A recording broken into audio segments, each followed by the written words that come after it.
Hello guys, so it's Priyanka and finally I'm in YouTube. तो ये मेरा बहुत दिन से मन था एक्चुअली मेरा पहले मन था कि मैं पहले मेरा गोल अचीव कर लूँ, उसके बाद मैं यूट्यूब में आऊँगी और यूट्यूब में ब्लॉग बनाऊँगी, daily blog, study related blog, और मैं कैसे मेरे गोल अचीव की हूँ वो मैं सबको बताऊँगी। बट अभी मैं यूट्यूब में आ चुकी हूँ और एक्चुअली मैंने डिस्क्रिप्शन में डाला है स्टोरी टेलिंग बोल के, क्योंकि मेरा ब्लॉग स्टोरी टेलिंग है, क्योंकि मेरा स्टोरी ही ऐसा है जो आप लोग को बहुत ज़्यादा मोटिवेट करेगा। एक्चुअली तभी आप लोग को लगेगा कि ये कर पा रही है तो हम लोग क्यों नहीं कर पाएंगे। बस यही मेरा मतलब कॉन्सेप्ट है मेरा वीडियो का अभी, कि मैं अब कर पा रही हूँ तो आप लोग तो जरूर कर पाएंगे, क्योंकि मेरा स्टोरी ऐसे ट्रेजिक है। आप लोग मेरे स्टोरी सुनेंगे तो आप लोग को आगे पता चलेगा कि क्या है मेरा स्टोरी और मैं ये क्या क्यों बोल रही हूँ और बाकी सब पता चलेगा। तो चलिए आ जाइए, मैं मेरा स्टोरी स्टार्ट करती हूँ। उससे पहले थोड़ा पानी पी लूँ, बहुत ज़्यादा प्यास लगा।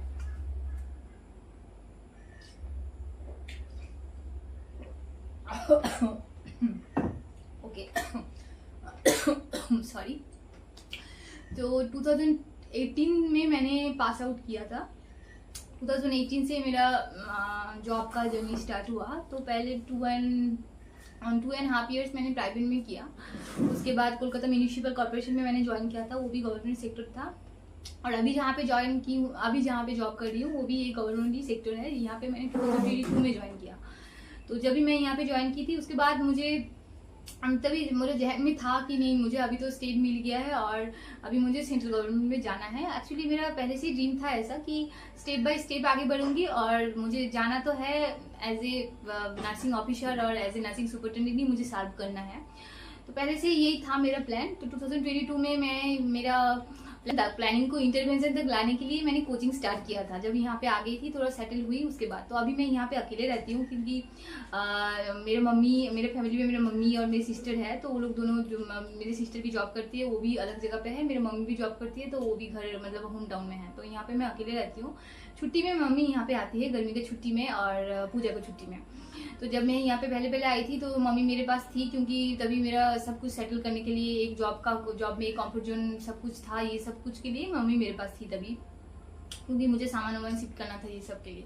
तो सब कुछ करते करते 2022 को लास्ट हो गया था। तभी मेरा सेटल भी हो गया था यहाँ पे सब, और मेरा एक कंफर्ट जोन भी आ गया था यहाँ पे। तो तभी मैंने सोचा कि चलो अब कोचिंग लेते हैं, अभी स्टार्ट करना है पढ़ाई। तो मैंने कोचिंग लिया और कोचिंग लेने के बाद 2 महीना हुआ था कोचिंग लेना, और 2023 आ गया और 2023 आ गया। वाह, नहीं ये कोई वाव नहीं था मेरे लिए। 2023 मतलब मेरे लिए बहुत ही ट्रेजिडी ईयर था। इस ईयर में मैंने बहुत कुछ खोया है, और जो खोया है शायद अभी भी वो एक्सेप्टेंस चल रहा है, क्योंकि आगे पता चलेगा आपको। एक्चुअली 2023 में मेरा एक मेजर एक्सीडेंट हुआ था। मेजर एक्सीडेंट के होने के बाद मेरा L2 L4 फ्रैक्चर हुआ था, विथ शोल्डर फ्रैक्चर भी हुआ था, रिस्ट बोन फ्रैक्चर भी हुआ था, बट सबसे मेजर था L2 L4 फ्रैक्चर। पहले तो लोकल हॉस्पिटल में मुझे लेके गए थे सब। तो लोकल हॉस्पिटल में बोल दिया था कि मेरा अभी कुछ हो नहीं सकता, मतलब मैं नहीं रहूँगी और ऐसा कुछ। तो उसके बाद फिर मुझे आईएन के शिफ्ट किया गया। आईएन के मीन्स कोलकाता में एक न्यूरोसाइंस हॉस्पिटल है वहाँ पे। तो वहाँ पे मेरा फर्स्ट सर्जरी हुआ। फर्स्ट सर्जरी होने तक, एक्सीडेंट तक, फर्स्ट सर्जरी होने तक मेरा कोई कॉन्शियस लेवल ही नहीं था, क्योंकि मुझे कुछ याद ही नहीं था, तभी मैं कोमा में थी। उसके बाद उसके बाद 15 दिन बाद, मतलब मेरे सर्जरी के आफ्टर फर्स्ट सर्जरी 15 डेज के बाद मुझे कॉन्शियस में आई। तो मुझे सब कुछ पता चला कि मेरे साथ ये हुआ है। अच्छा ठीक है, तब मेरा थोड़ा बहुत मुश्किल वक्त था। एक्सेप्टेंस तो लाना पड़ेगा, क्योंकि वो सिचुएशन में अगर मैं एक्सेप्ट नहीं करूँगी कि मेरे साथ ये हुआ है तो मैं कैसे करके कोप करूँगी वो सिचुएशन के साथ। तो मैं एक्सेप्ट किया कि अच्छा मेरे साथ ऐसा हुआ है। तो ऐसे ही मैं जब रिकवर करते करते धीरे धीरे हॉस्पिटल में सब कुछ देख रही थी और सब कुछ सोच रही थी कि नहीं मेरे साथ ऐसा हुआ है, मैं धीरे धीरे करूँगी, धीरे धीरे मैं आगे बढ़ूंगी। ऐसे करते करते 15 दिन हुआ, 15 या 16 दिन हुआ, मतलब आफ्टर कॉन्शियस लेवल आने के बाद। तो फिर 16 दिन बाद फिर मैं एक दिन लंच कर रही थी, मेरी मम्मी मुझे खिला दे रही थी, क्योंकि मेरा रिस्ट और शोल्डर बोन भी फ्रैक्चर है, तभी तो मैं नहीं खा सकती थी, यहाँ पे कास्ट लगा हुआ था।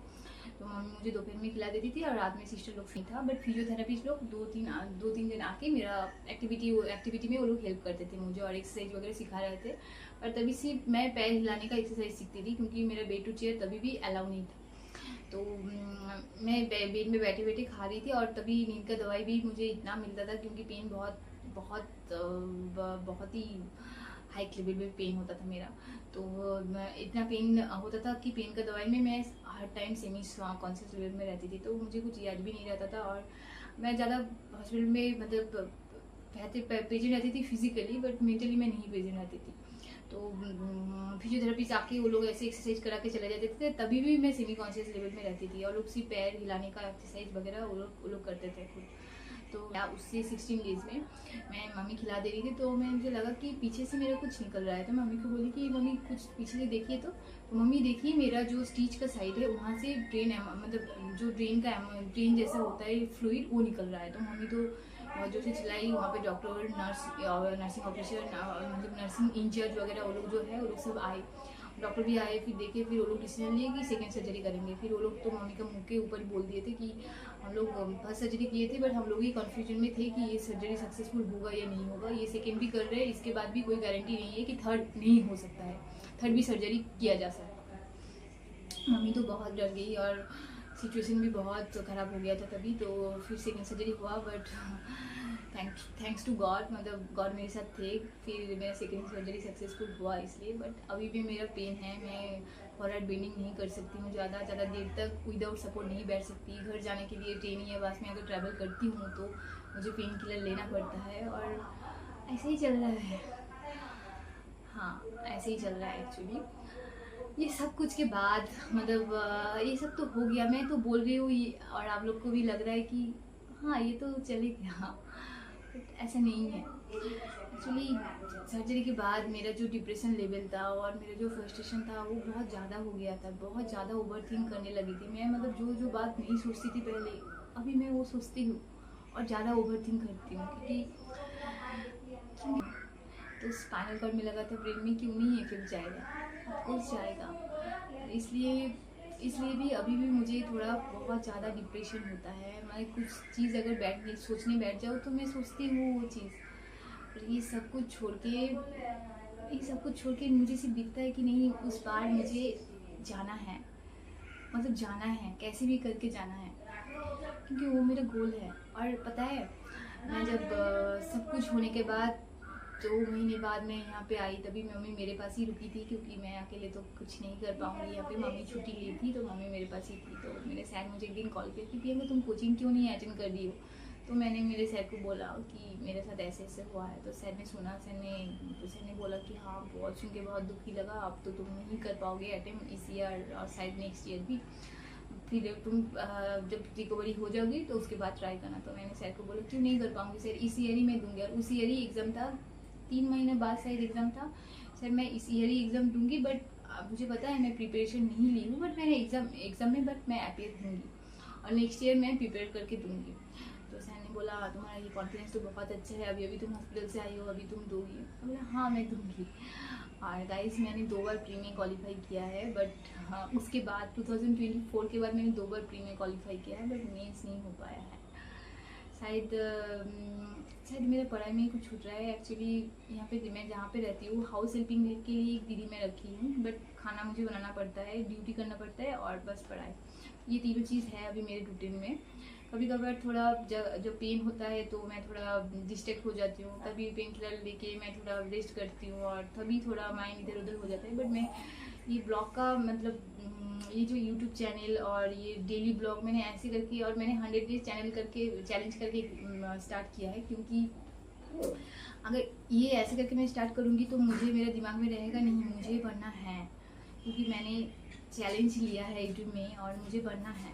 तो डेली मैं स्किप नहीं करूँगी पढ़ाई, मतलब पढ़ाई तो मैं ऐसे स्किप नहीं करती हूँ डेली, बट टाइमिंग भी जो है वो भी मैं प्रॉपर रखूँगी और एक रूटीन रहेगा। तो यही है मेरा स्टोरी। और शायद मैं नहीं चाहूँगी कि मेरा जैसे सबका स्टोरी हो, बट मेरा जो स्टोरी है कोई इससे रिलेट कर पाएंगे ज़रूर। और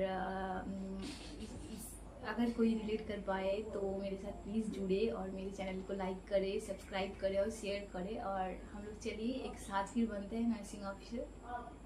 कम लेट्स गो।